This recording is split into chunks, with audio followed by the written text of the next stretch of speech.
You do think about, is it selfish? Is it worth it? Is it something? So, Sir Richard Branson! Richard Branson is one of the most fun-loving and adventurous billionaires in the world. He's conquered our skies, blasted off into space. The entrepreneur's entrepreneur, the marketer's marketer. In the School of Business, they said focus. By the age of 33, you've got 50 different companies. You kind of break that law, it seems. if we'd stayed still and only focused on one business, we wouldn't have a business today. We're still going strong 55 years later. If you get the little details right, makes for an exceptional company over an average company. We were the first airline to introduce seatback videos in the world, sleeper seats for business class passengers. We've always been ahead of the pack. The airline's been bullied by British Airways, famously through the Dirty Tricks campaign. The best always succeeds. As if all of that you'd done before wasn't enough, you decided to aim for the stars. We're going to space. Looking back at this beautiful, beautiful Earth that we live on whilst floating, it was a dream come true. You know, we're still at the early stage of space travel. There's still risks. One pilot has died after a passenger spaceship crashed. Everything that we'd built up looked like it was crashing down. What impact does that have on you and your mission? You've got to continue. Before this episode starts, I have a small favour to ask from you. 2 months ago, 74% of people that watch this channel didn't subscribe. We're now down to 69%. My goal is 50%. So if you've ever liked any of the videos we've posted, if you like this channel, can you do me a quick favour and hit the subscribe button? It helps this channel more than you know, and the bigger the channel gets, as you've seen, the bigger the guests get. Thank you and enjoy this episode.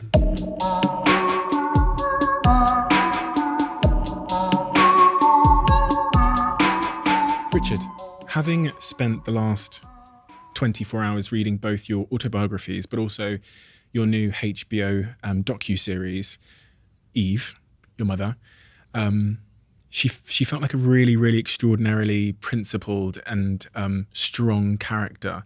And in the docu-series, you actually say that you didn't realize how much she had influenced you on becoming the entrepreneur you are today. What was it that she was doing? Pushing you out of the car at 5 years old and making you walk home. But were those principles that underlined her approach? So, I mean, she was one of the sort of first entrepreneurs around, really. I mean, not a particularly successful one, but she was making table mats and cutting out pretty pictures from books and turning them into pictures that she would then take to Harrods or Harvey Nichols. Interestingly, and I didn't realise this until I saw it in some letters that she'd written to me, working from a phone box in London, and that was her office, just like my office had been later on, working from a phone box at school. But so she would never stop. She was an idea a minute, always trying to better our lives, and also always trying to create things that she could be proud of. When was she most proud of you, in terms of what kind of behaviours or achievements would make her most happy when you were young? She was fairly.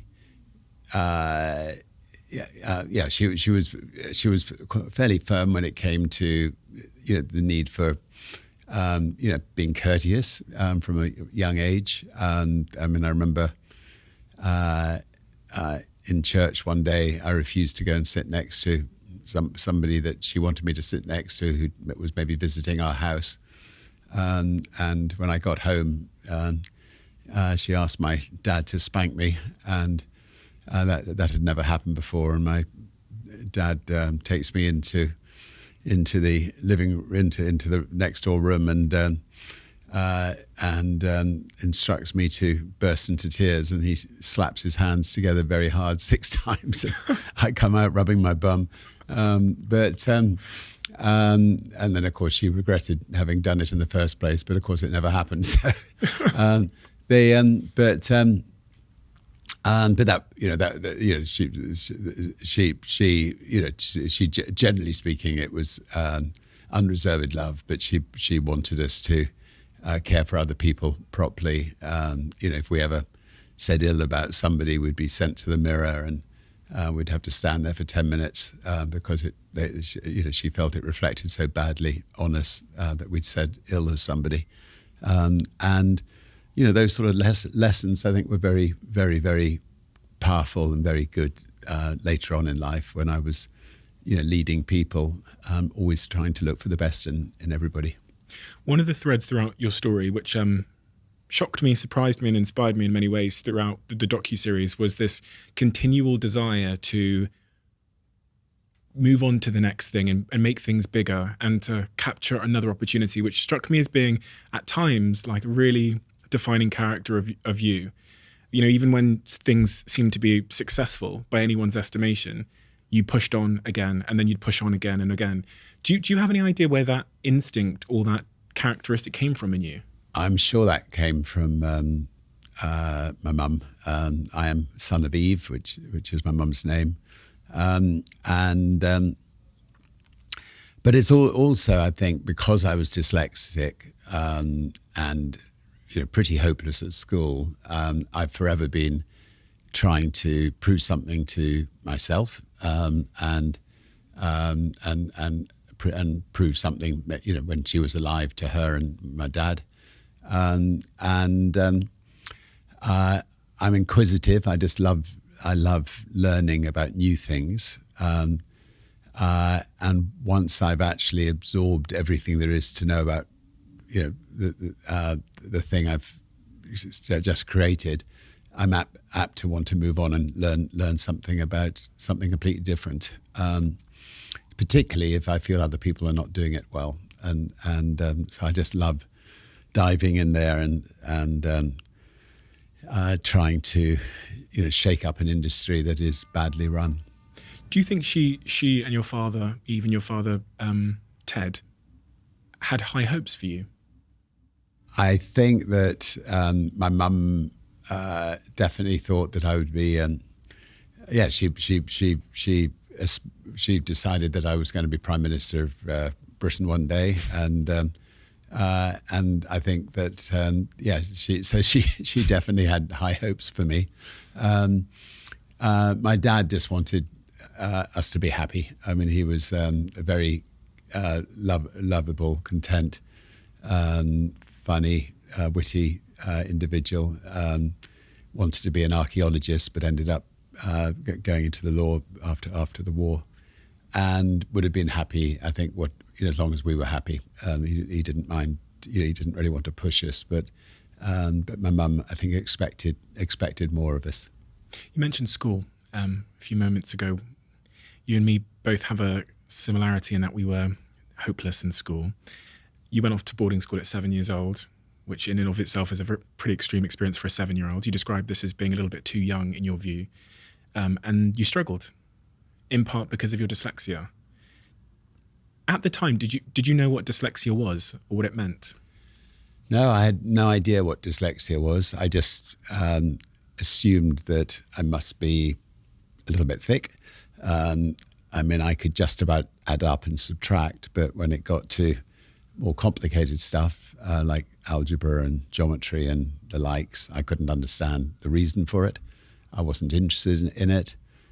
I couldn't understand why we were having to learn French when nobody seemed to ever actually speak it when they left school, and or Latin, and so I suppose in my head I rebelled against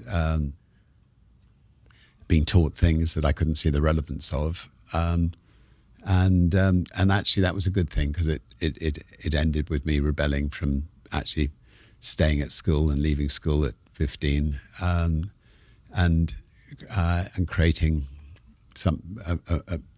creating a magazine which to try to sort of address some of the issues in the world. Your dyslexia, you've often highlighted that in many respects it's been a superpower It's given you skills that have led to your success.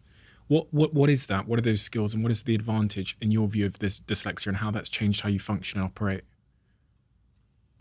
I think that, well, first of all, I would like to say I'm proud of being a dyslexic thinker, and I'm delighted that dyslexic thinking is now becoming almost part of the vocabulary, and I'm pleased to talk to many dyslexic kids over the years to try to make them realise that do not be worried about it.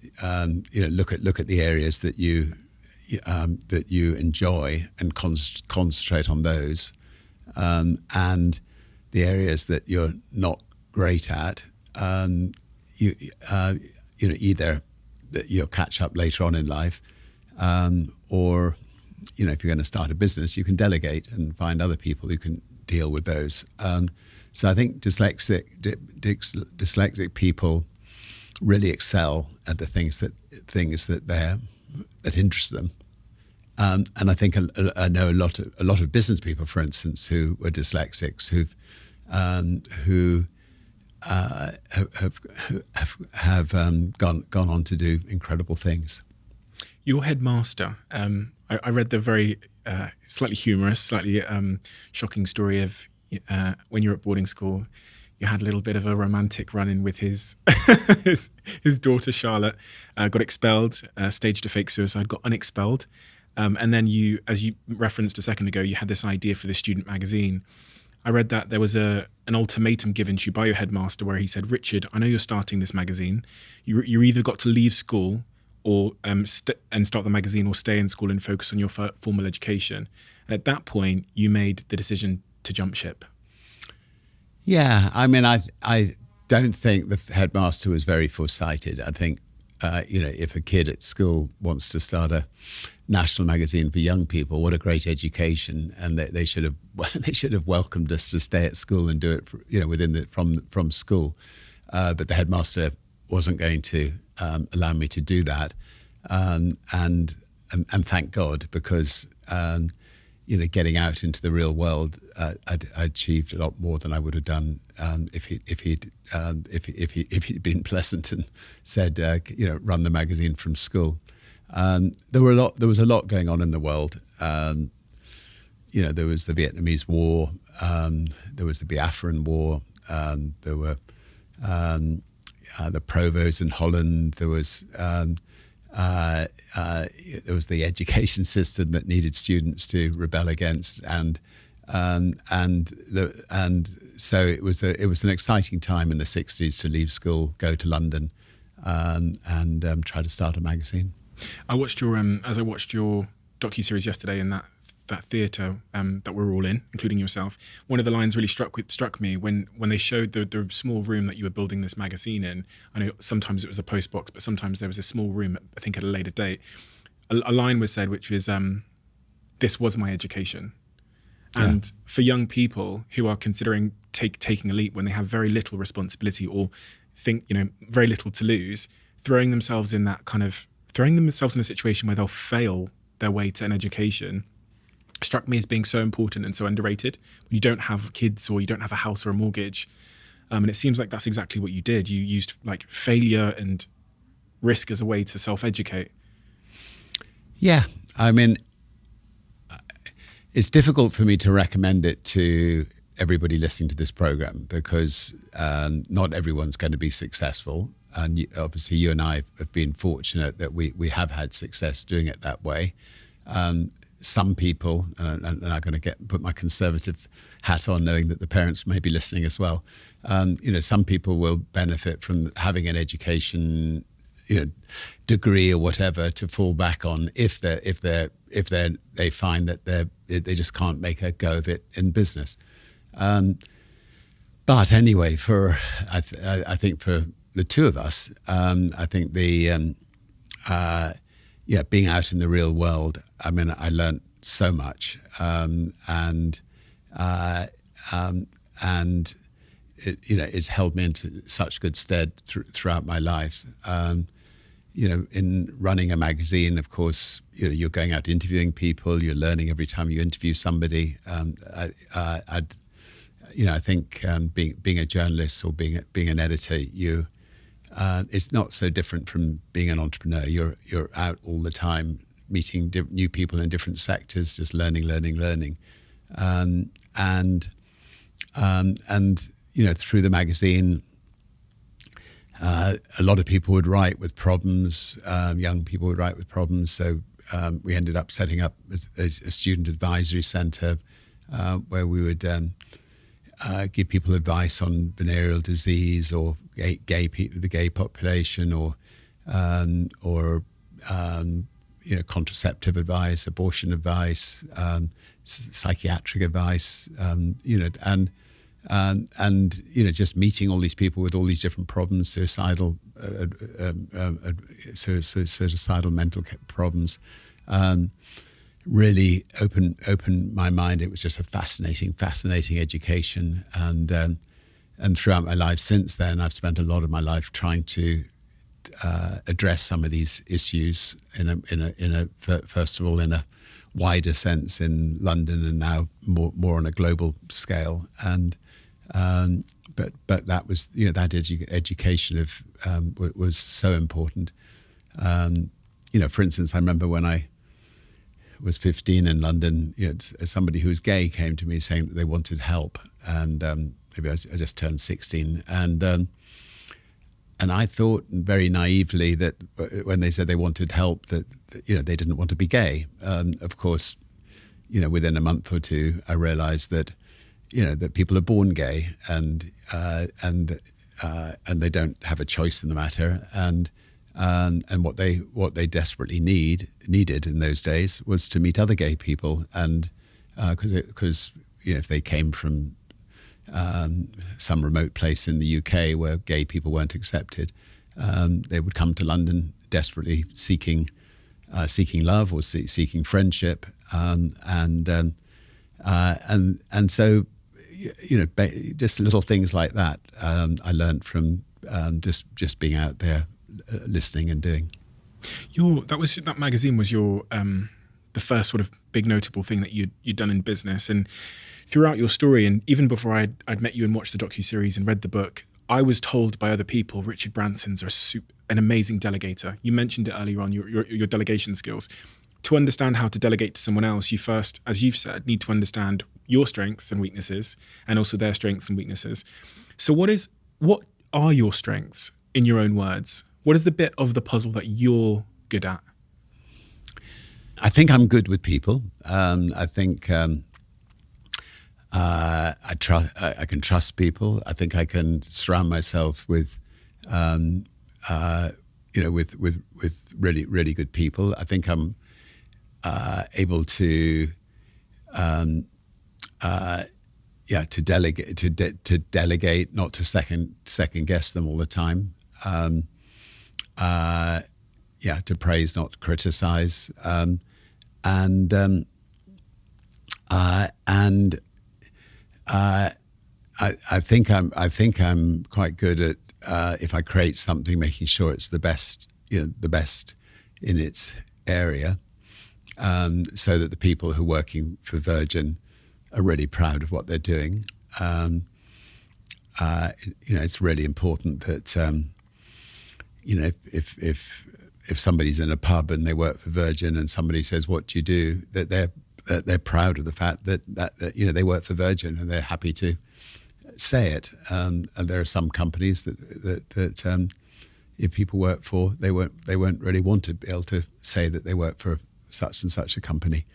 So I think my people skills is the most important skill. I think just giving things a try. Screw it, let's do it. Obviously, it's a phrase I did years ago, and I've used that phrase many a time. Somebody comes with an idea, and I like them, and just say, let's give it a go. And sometimes we all fall flat on our face. Sometimes it succeeds. And conversely, then, what are the weaknesses that you've kind of observed in yourself, or the things that you tend to delegate to other people? I actually read something which was a quote of yours. It said, "I wanted an IQ test at 8 years old. I don't think I filled in anything. Going forward 30 or so years, I was running Europe's largest private group of companies, but I didn't know the difference between gross and net profit, but it didn't matter." Yes, I was in a board meeting when I was about 50 years old, and the director said, and I think I said, "Is that good news or bad news?" And one of the directors said, "Come outside, Richard, a minute." So came outside, and he said, "You don't know the difference between net and gross, do you?" So I said, "No." He said, "I thought not." Anyway, I brought a sheet of paper, so he brings out this sheet of paper, and he has some colour pens, and he colours it in blue, and then he puts a fishing net in it, and then he puts a little fish in the fishing net, and he says, "So the fish that are in the net, that's your profit at the end of the year, and the rest of the ocean, that's your gross turnover." And I went, "Oh, got it." And I was ever since then, I've been name dropping net and gross to people who obviously know full well what it is. But the point of the story is, it really doesn't matter. I mean, it's a good idea most likely if your chief accountant knows, but for somebody who's running a company, what matters is can you create the best company in its sector? If you're going to create an airline, is it going to be palpably better than the rival airline? If you create a cruise company, is it going to be palpably better than the other cruise companies? If you're going to create a train company, is it going to be palpably better than what's gone before? And if it is, then at the end of the year, it's likely that more money that will come in than goes out, and then somebody else can add up the figures. So I think to run a business, yes, it helps to add up, it helps to subtract, it helps to multiply. I don't even think you need to worry about division. That's it. So so if you can do those three things, you can run a business. If you can't do those three things, I wouldn't worry too much. You find somebody else you can, and just go out and create something that's going to make a positive difference to other people's lives. That student magazine became kind of pivoted at the end into a mail order music business, which is a big part of the docuseries that we watched yesterday. But then it became so many more things, and it's the interesting thing is kind of how you swang from one of these business ideas to the next, because you'd seen a product or service that you thought could be done better, or there was an opportunity there. When in the school of entrepreneurship, if that's like a metaphorical thing, we always talk about the importance of focus. Now, when I look at your story from 15 years old, starting that magazine, to starting a mail order business around, I think 22 years old when Virgin was kind of conceptualized and launched. And then by the age of 33, you've got 50 different companies involving everything from film making to conditioner cleaning and generating more than $10 million in sales. I go, this is not what they told me about the need for focus in the school of business. They said focus. You kind of break that law, it seems, of focus. So, I've never really thought of myself as a business person. Obviously, on paper, I am an entrepreneur or a business person. I've never really been interested in the bottom line, despite what the docu-series seems to betray. I really have been interested in creating things I can be proud of, and a lot of those things come out of personal frustration, and I must have been frustrated quite a lot when I was young, because I've ended up, trying a lot of things, and I just found it great fun investing in people I met, somebody will come along and, the music business may have been, struggling at one stage in my career with the advent of the iPod, and so, a couple of guys come along and say, you should do mobile phones. This would replace the music business, and they were great people, and so we thought, screw it, let's do it. Let's go into the mobile phone business, and so if we'd stayed still and only focused on one business, maybe let's say the record business, let's say record stores, which was one of our earlier things. We wouldn't have a business today, because the mega stores and record stores no longer exist, because the iPod and free music really put them out of business. So by actually going against the rules of what you learn in business school, we're still going strong 55 years later. And diversification actually saved us. I mean, during COVID, Virgin Atlantic and our very badly hit companies was saved by Virgin being able to sell Virgin Galactic shares. So diversification is far more exciting. You learn a hell of a lot more, and it can be useful in times of crisis. It's clear that only a great delegator would be able to diversify without creating, spreading themselves too thinly, per se.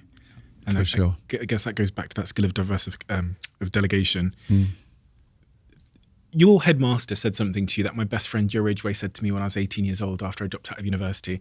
My best friend Joe Ridgway from Plymouth said to me, I remember I was stood in this curry shop in Rusholme. He said, "You're either going to be a millionaire or in prison."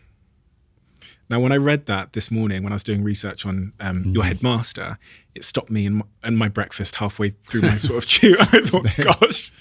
Yeah. Now, I know why he said that to me, because he knew there was a certain level of desperation in me, and there was a certain craftiness, which could either be used for good or evil. When you did the student magazine, that prophecy appeared to come true one day when the police raided your magazine and arrested you. And I learned about this in the docuseries last night. Your mother then puts her house on the line to get you out of jail, and you choose to expand. You choose to expand your way out of the problem, which for you meant, as it said in the docuseries, opening 30 record stores that year to be able to pay your mother back. Have you always chosen to expand your way out of problems? Yes, I think the answer is yes. I mean, I spent one night in prison. In those days, you had to pay tax on records if you ship them to Europe. Sadly, with Brexit, people are going to have to do that again. But and I stumbled into the fact that if you drove across the channel and drove back again, you had a piece of paper which said you'd exported the records, and therefore you didn't have to pay the tax.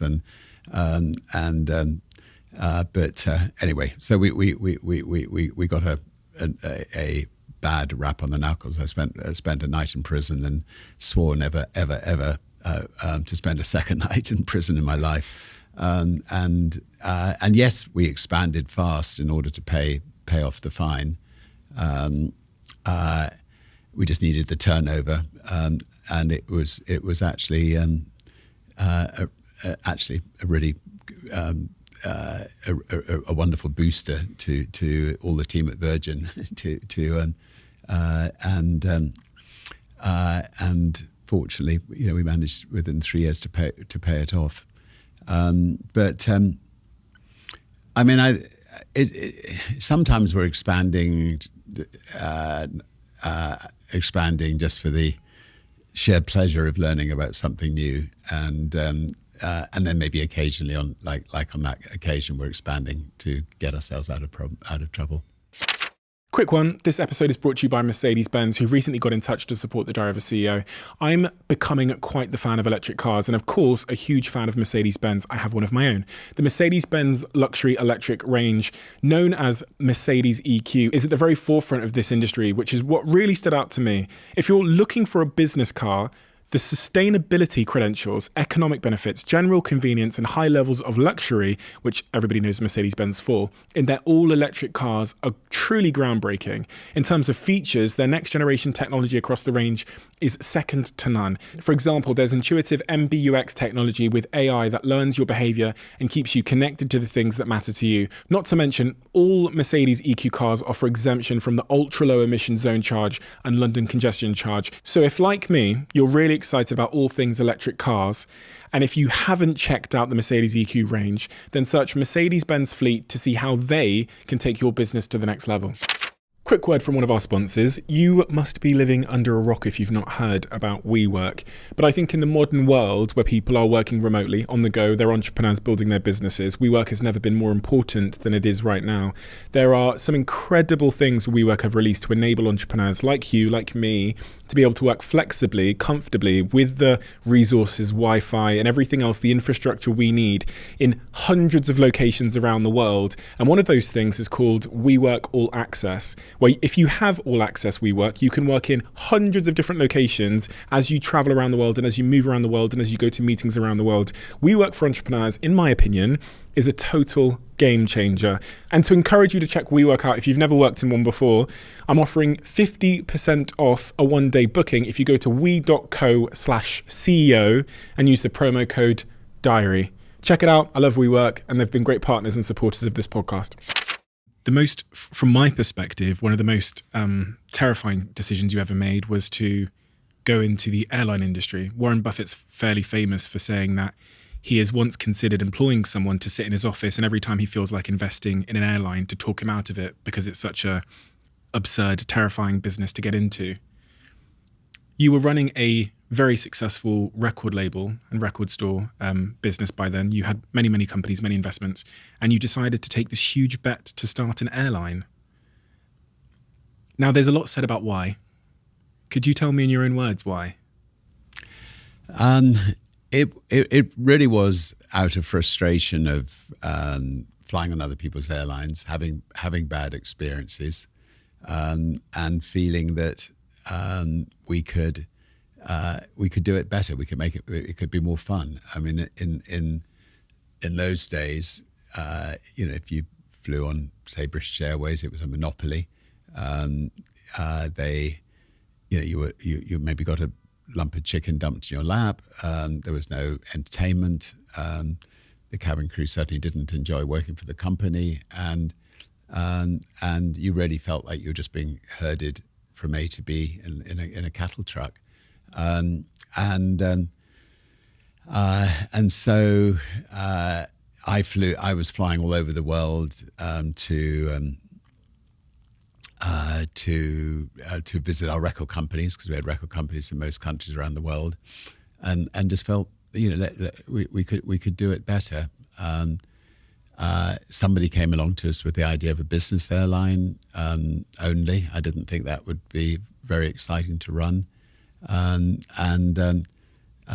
but I thought a really, really good quality airline for everybody, including business people, would be something special to run, and so I ended up ringing up Boeing and having a wonderful discussion with a wonderful guy called R.J. Wilson, and ending up being able to lease a second-hand 747 from him,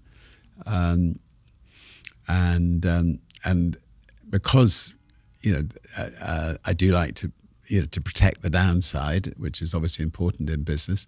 I did a deal with him whereby I could hand the plane back at the end of 12 months if my instinct was not right. But fortunately, at the end of 12 months, people loved flying on Virgin Atlantic, and we ended up getting a second and a third plane from Boeing, and that was 38 years ago, and Virgin Atlantic has it's like it's roughly the same age as my daughter. She's been the airline's been bullied by British Airways. I mean, famously through the Dirty Tricks campaign. It was a really tough time. We took BA to court and we won the biggest libel damages in history.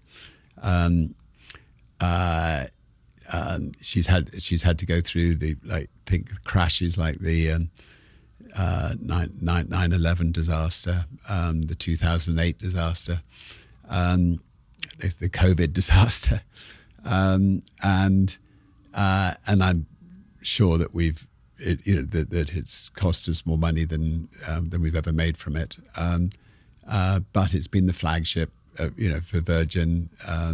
It's enabled us to launch other companies in different countries around the world on the back of the strong brand and the strong reputation it's had.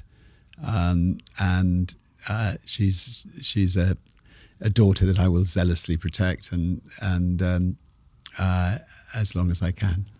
When you look back at why that business survived, considering the fierce competition, considering what British Airways did and were ultimately found guilty of in court with their Dirty Tricks campaigns, the bit that really stuck out to me yesterday was hearing that they had a staff member hack into your customer database to kind of spy on what you were doing. That went to court. You won the battle. And that acted as a real boost, I think, for Virgin, because it kind of staged you as this sort of David versus Goliath situation where you were the underdog.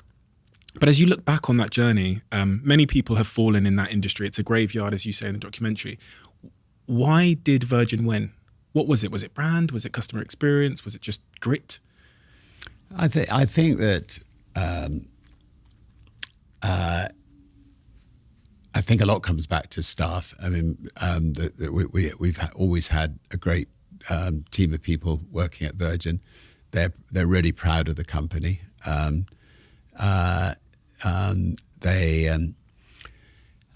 We've done things. We've always been ahead of the pack in new innovations. So, seat back videos, for instance, we were the first airline to introduce seat back videos in the world. Sleeper seats for business class passengers. Stand-up bars and lounges and so on. Collecting money at the door, for charity. That Virgin was the first to do that, and now pretty well every airline and most airports are doing it as well. Loose change. So I think every little detail. I think we the team have got right at Virgin, and if you get the little details right, then collectively, it makes for an exceptional company over an average company. And if I'm on a Virgin plane, or in any Virgin company, I'll have my notebook. I'll take notes. I'll listen to the staff, listen to the customers, and then act on it when I get to the far end, and then be back in touch with the people who gave me the ideas, to thank them and tell them what we've done. And I think a good leader has to be a good listener. And and that's, I think, one of the most important attributes of a good leader. I grabbed my phone halfway through watching the docuseries yesterday when you mentioned the seatback videos, because in the same breath you mentioned how every accountant would tell you not to do many of the things that you've chosen to do, but also the banks wouldn't even lend you the money to do the seatback videos. They'd give you the money to like $2 billion to do the planes, but they wouldn't give you the 10 million to do the seatback videos. You've mentioned instinct as well a few times. As a CEO over the years, I've had this battle between like instinct and the CFO. You seem to tend to, I think the quote you said was, you tend not to consult finance people and accounts people when you have these ideas. How have you found that battle between the two, between your instinct and your vision and the money people going, this won't work, this doesn't make sense? I suspect that you're the entrepreneur and they're the CFO because you're the entrepreneur and they're the CFO. So I think you just got to believe in your instinct and and go with it. And if you create something, you know, I mean, we're just opening a new hotel in New York. You know, if it's the best hotel in New York, even if it's gone over budget in the building of it, which it will have done, the best always succeeds. You know, we famously during COVID launched a new cruise line, Virgin Voyages. You know, it is, you know, so much better than any other cruise line out there. You know, we've had 2 years where we've had to mothball the ships, but you know, we're stuck with it because we know that the quality is such that people will seek it out, and the feedback's been, you know, spectacular. I mean, it's Virgin at its absolute best. I'm actually heading there this afternoon. You know, it's fascinating. Each ship has 78 different nationalities working on it. You know, 1,200 people. And they're just the best, and it's adults only, and it's a lot of fun. But you know, there were moments during COVID that we did think, you know, we definitely chose the wrong business to launch. Virgin at its absolute best. What does that mean? What is Virgin at its best? Virgin at its best is when you launch a new company and you know that because, you know, people have experienced previous Virgin companies, that they will give it a try. You don't really have to even advertise. They know that when they went on a Virgin train, when we ran the network, that it was, you know, really good quality. When they went on a Virgin plane, it was good quality. When they went into Virgin Health Club, it was good quality, and so on. So, you know, that gives us a big advantage with a brand that people have tried, they've loved, and so when we launch something new like a cruise line, they will give it a go, and we make sure that we don't let them down, and then, you know, having them try the cruise line, if we decide to do a new venture, you know, we can, it's that much easier for us to launch it off the back of the cruise line. You are so synonymous with the Virgin. I don't think I know a person who is as synonymous with their brand as an individual. So when you think of Virgin, you think of Richard Branson. When you think of Richard Branson, you think Virgin. And in 1985, you start doing some pretty extreme adventures around the world, which become kind of pay into the brand and give the brand extra meaning. Things like crossing the Atlantic by boat, which sunk. It seems like a lot of the trips you took either collapsed, like fell out the sky into the sea, or the boat sank. You set so many records through that period. So, you know, I was reading about you going 250 miles per hour in a hot air balloon across the Pacific from Japan to the Arctic and Canada, again breaking existing records at the time. This became a real hallmark of like the Richard Branson and Virgin brand, these extreme adventures. Was that intentional? When you did that first one, was it because of a marketing thing, or was it because of the fun of doing it for yourself? It started out as a mixture of the two, but more, we had one plane, and somebody said, you know, why don't we try to bring the blue ribbon back to Britain for the fastest boat across the Atlantic? And you know, we can build this boat. But it ended up being much more than just a marketing adventure. It became a real adventure. I mean, it was, you know, tremendously exciting, and I was in my very early 30s, and you know, it was tough, but it was great fun. There were, you know, lots of moments of drama, which there always are when you're trying something that's never really been tried before, including, as you pointed out, we sank before we got the whole way across. But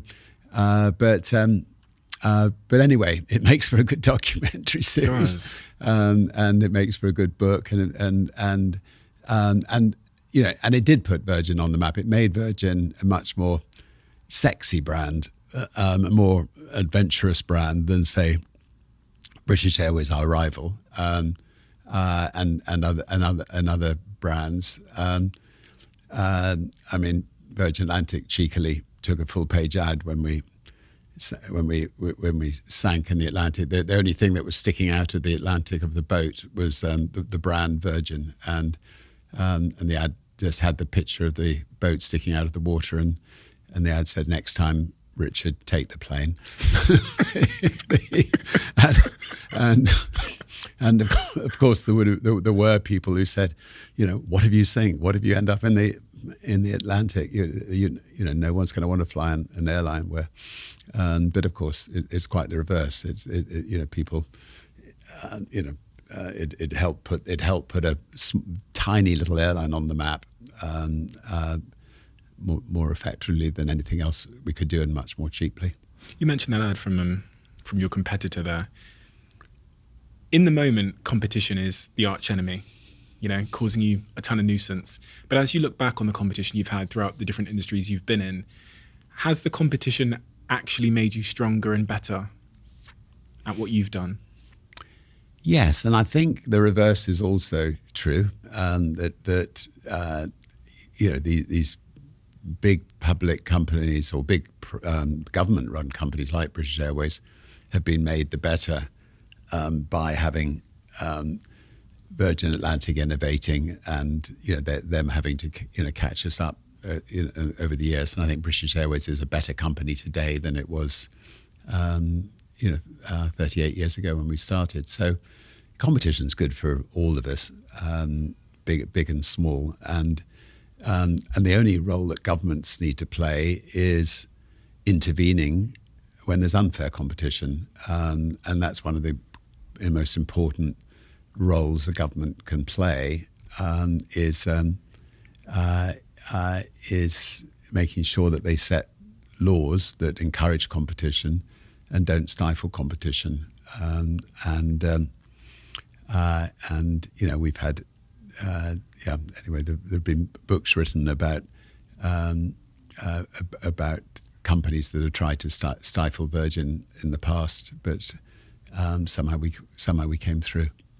There's this term now called personal branding, which has become very popular predominantly because of social media and everybody having a channel, and they can build followers and they can try and tell the world who their company is using social media. But you were kind of the first CEO personal brand to many people, because everything you did added value to the brand. And it wasn't just what Virgin said. I think when I look at your story, it teaches me that the brand is what the people do, and what the founder does becomes the brand more so than ever.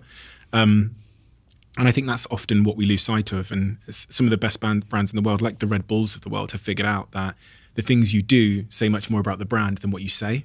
Yeah. And you are like the perfect example of that. In the early 90s, you got in a bit of a struggle because of the broader economy, and you ended up selling your record business. From all accounts, and from speaking to some of your current team, they said that this was a very difficult moment for you, that it was crushing. I think the quote that I was told. Is that accurate? And why was it crushing? Oh, look, I think if you think of the things that you create, like children, which I do, and I'd think of it like that because it is just a bunch of people. I mean, your business is yourself and a group of people. If you sell it, it's like selling. If you sell a company, it's like selling a group of children, and that's tough all round. I needed a war chest to combat British Airways and the dirty tricks that they'd launched at Virgin, and so the war chest that I thought I could best tap into was Virgin Records. The good thing was that the staff at Virgin Records still had a job, but working for another company, and the staff at Virgin Atlantic were safe because we had the financial clout to deal with our competitor. So there are obviously times in life where you have to make tough decisions like that, and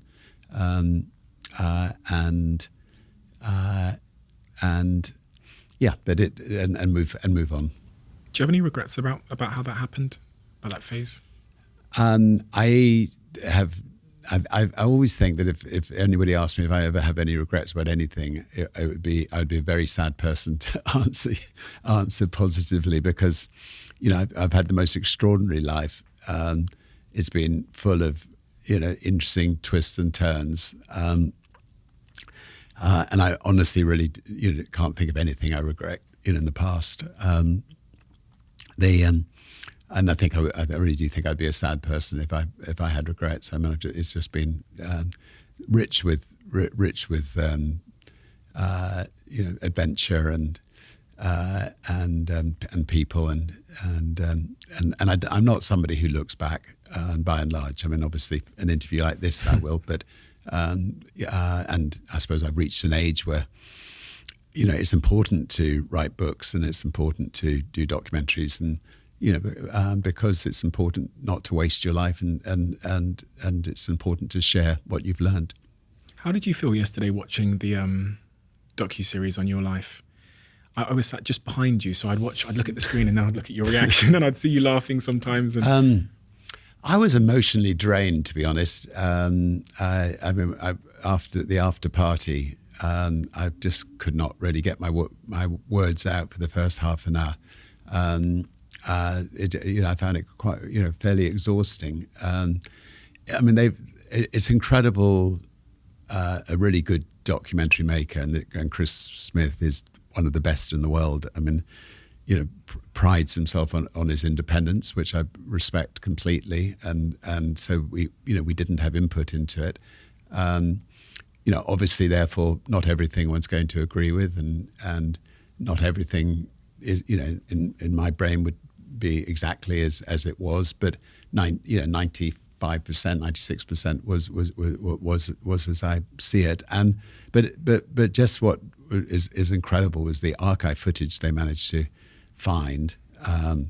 You know, considering we'd had my main house burnt down, my main house blown down in a hurricane twice. The fact that anything survived, to be able to make such a really full, really quite exciting, I think, documentary series was, I have to take my hat off to them. And then as I watched the last episode of the docuseries last night, I saw you once again, in typical Richard Branson style, set yourself a new frontier, which was space. As if as if all of that you'd done before wasn't enough, you decided to aim for the stars. Why?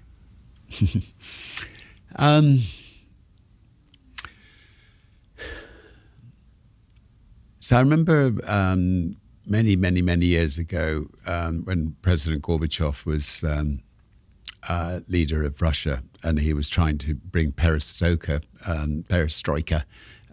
to the West, and trying to put out peace signs.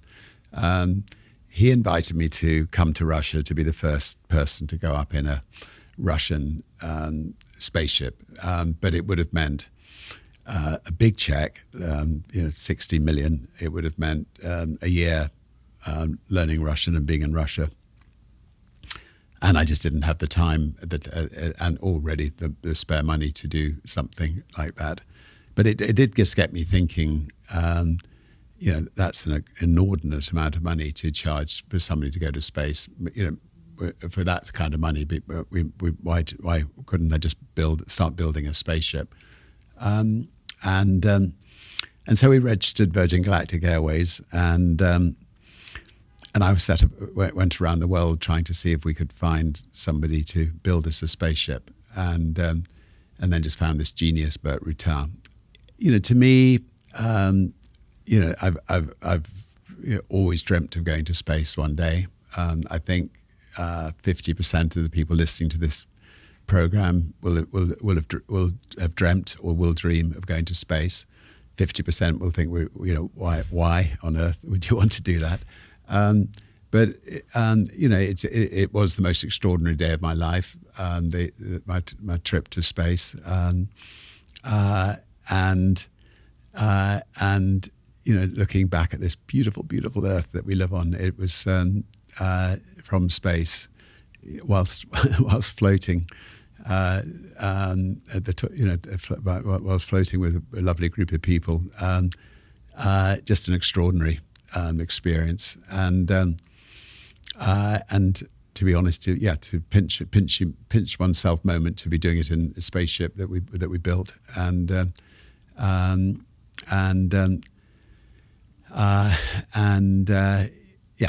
so it was a dream come true. In that documentary, we're also reminded of the cost of all of these endeavours at a moment when there's a shot of you taking a phone call at your house, learning that in the lead up to Virgin Galactic's going to space for the first time, an astronaut had died in one of the tests. It's a very emotional scene, but it is a reminder of the cost of these great endeavours to humanity. That day, when you received that phone call and then you rushed yourself to the site, what's on your mind? So it's happened to me twice in my life. I was once in a cinema in Europe with my kids, and my phone just kept vibrating, and I ignored it, and then on the sort of third or fourth time, I decided to walk out of the cinema and check it, and one of our trains had come off the track, and straight away I knew that I just had to get to the scene of the accident, and there were no flights that night, so we had to drive through the night, and then anyway we got there at early in the morning the next day. One lady had died, and I went to the morgue to meet the relatives, and we had a hug, and fortunately it turned out it wasn't actually a Virgin's fault, but you're still obviously responsible for the fact that it was on a Virgin train, and then you've got to, as owner, talk to the press, but I think the fact that you make an effort and get there quickly is very important, and the same when we lost a test spaceship. I knew straight away, based on my previous experience with the train, that I needed to be there as fast as possible. Is there a conversation about discontinuing Virgin Galactic at that moment after losing that life? Yeah, there was. I mean, I sat down with George Whiteside and just said, is it, asked ourselves questions: is it worth it? Is it worth, is it worth continuing? What would happen if we had a second accident? We would never be forgiven. I mean, it would our reputations would be destroyed.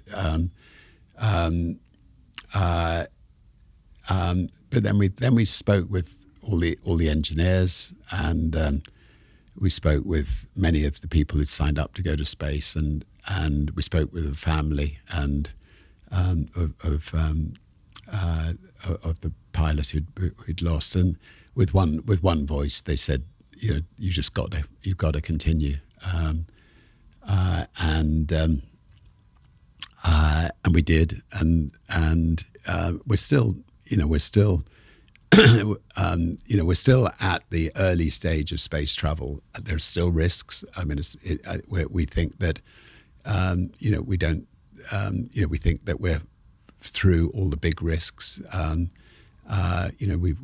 We can automatically switch off an engine if anything goes wrong with the rocket motor. And we've got astronauts actually flying our craft. But it is the early stages, but I think everybody involved are doing it with their eyes open. One of the most beautiful, heart-wrenching scenes from the docuseries is in 2021, when you are months away from your first space flight on your own spacecraft, space plane, whatever the terminology is. You've named it after your mother. You've named the mothership after Eve. And then tragically, she passes away from COVID before she has the chance to embark on that space journey with you, which she was planning to do. That phase of your life when you lose your mother, when you lose Eve, what impact does that have on you and your mission? First of all, she'd lived a long life and an extraordinary life, and so was, I was very, very fortunate, and our family were very fortunate to have had her around so long, and the absolute last thing that she would have wanted was for the mission or any missions to be held up as a result of her death. I mean, she will, if there's a star up there, she'll be on it, and I'm sure that she was there in spirit when I went to space, and she definitely would have been smiling down at us with my dad Ted, and so I think when we lose loved ones, it's you live on through your parents, and your children live on through you, and your grandchildren live on through your children, and that's the sort of the wonders of life. And when you came down from that space flight, which is detailed in your second memoir, in the sort of updated version, which has just been updated, you wrote a letter to your mum after coming down from space. You said, "Dear Mum, you always told me to reach for the stars. Well, I took my own winding road, but I always knew when to follow your lead. You always pushed us to our limits. You were always a dreamer. You urged me to strive for every opportunity I saw. You told me to chase my wildest fantasies, to live life to the full. How you lived, how you loved, and how you are missed." Yeah, I mean, she, I think, hopefully, when people read the book, they'll think about their own mums and dads, and how lucky we are to have mums and dads who sacrifice so much for us, and as we grow up, and then obviously later on in life, one can give back in looking after them as they get a little bit older. The docuseries was a bit of a punch in the face from the start because of that opening scene about your family, where you're sat there ahead of your journey to space, trying to say some words to Holly, Sam, and Joan, your wonderful wife, and your kids, just in case you never make it back from space. This is something that you've done time and time again before you embarked on these journeys. Really, really difficult to watch. Really difficult to watch. And took me by surprise because it was so early on in the film. Why is it so hard to get those words out? Otherwise, you seem like such a composed individual, but when it came to those words, it seemed like multiple takes. You got up, you walked away, you came back, got up, walked away, and came back. So first of all, I do.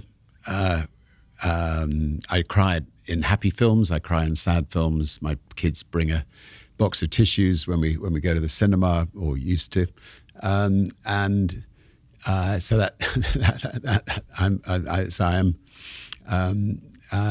Even now, just talking to you, I can feel tears in my eyes. So it's not surprising for me to suddenly not be able to get through my sentence sometimes. But obviously, look, if you're reading, if you're speaking about as if you've died to your kids and your grandkids, lots of emotions go through your head at the time of speaking. I suspect even the emotions of, my God, should I be? Is it worth it? And a lot of this documentary series is asking the question: is it selfish? Is it worth it? Is it something? Is it something that one should be doing?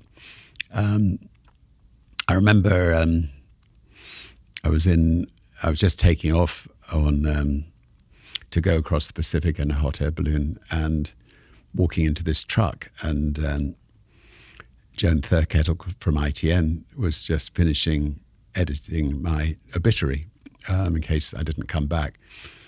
And she said, Richard, do you want to sit and watch the obituary? And I said, well, why not? And I sat and watched the obituary, and again had a couple of tears in my eyes at the end of it. But I do think that in life, one advantage of doing these adventures is actually you do confront the ultimate inevitability of that you're not going to be here forever, and so you do think about, have I left everything in order? What am I going to say to my children? What am I going to say to my grandchildren? And a lot of people don't have that opportunity because they die suddenly. So, so I have written quite a few letters over the years in thinking that I just may not come back from this adventure or that adventure. The documentary also shone a light on Joan, who has clearly been this huge rock in your life over the years. She's a strong, tenacious, honest, very to the point, wonderful woman. What does she mean to you? And what has she meant to you over the last 40, 50 years? Well, I was lucky enough to meet her 45 years ago in a recording studio called The Manor. Walked into the kitchen and just looked across the room, and she was the most gorgeous creature I'd ever seen in my life, and it was instantaneous love from me to her. It took me a while the other way around. But she's just a fantastic, down-to-earth Glaswegian. Doesn't suffer fools gladly. Complete opposite to me. Doesn't play tennis, doesn't run, doesn't ski, doesn't climb mountains. Doesn't go adventuring, but she's the most fantastic mother for Holly and Sam and the grandkids, and she knows what matters in life. In the end, I suppose what matters is the love you can give to your children, the food on the table, but all above everything, just unreserved love to everybody around her, and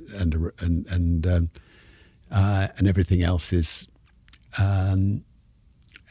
sort of the icing on the cake. You're a man synonymous with living a life worth living. One of the quotes from the film was about, not living a life that is full of risk is not living at all. Words to that effect. If I was Sam or Holly, your kids, and I asked you, I said, Dad, what is a life worth living? What would you say to me? I think just to first of all fulfill their own dreams. I mean, not to have their father or mother push them into things they don't want to do. So, I was lucky. My daughter wanted to be a doctor, and she became a doctor. She now helps us with our foundation. My son wanted to make films, and he's a musician basically, which is his main love, and he does a little bit of both of those things. They're both fantastic parents, and they find the time for the grandkids. So I think just to follow whatever dream it is that you have as best you can.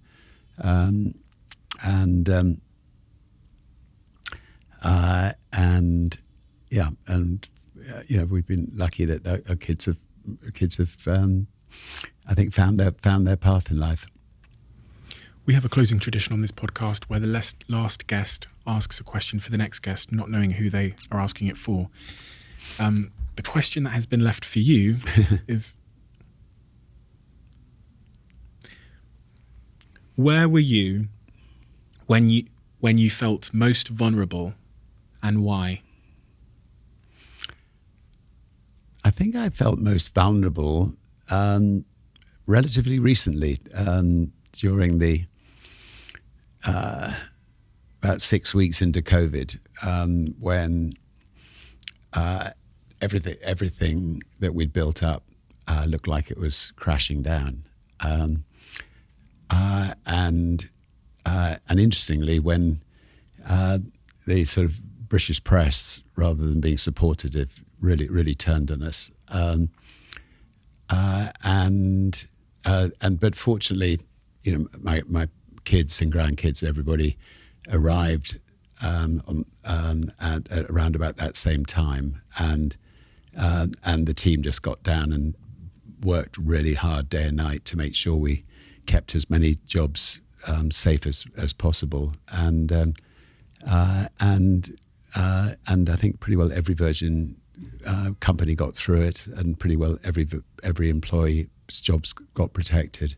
But that was maybe the toughest time in my life. For suddenly it just looked like your reputation and everything else was going out of the window. But COVID was tough for so many people, but we felt it too. Holly and several members of your team referenced that as being your toughest moment. But the word tough is just a word. If I zoomed in and if I was there, and I was you, what would I have seen and what would I have felt? When you say the word tough. Well, I think that I've never understood depression, and I think I understood where people get depression from after that experience. And it was good, it's good to have gone through it myself a bit. I mean, it didn't last too long, because I've brought up by parents who'd been through the Second World War, and you couldn't waste your time getting depressed. There were much far worse things than being depressed. But anyway, it taught me to understand it, which I think will hopefully make me better understand other people's depression in the years to come. What were the symptoms of that?